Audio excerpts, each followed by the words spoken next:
Kaut kas savādāks, jo uzaicināts ir īpašo viesu statusā kāds Krievijas pāris, kuri nāks laukumā tad, kad šis pusfināls beigsies, un par viņiem mēs parunāsim arī tieši tad.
Dejotāji ir izdarījuši visu, tiesneši viņus ir jau novērtējuši. Lūk, dzintara treneris Raimonds Piševs piecēlies kājās un aplaudē tātad par to, ko redzēju šobrīd uz laukumu.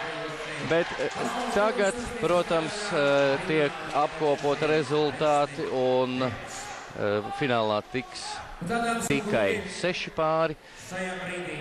Bet tagad klausamies, ko saka vakar vadītājs. Un dažādos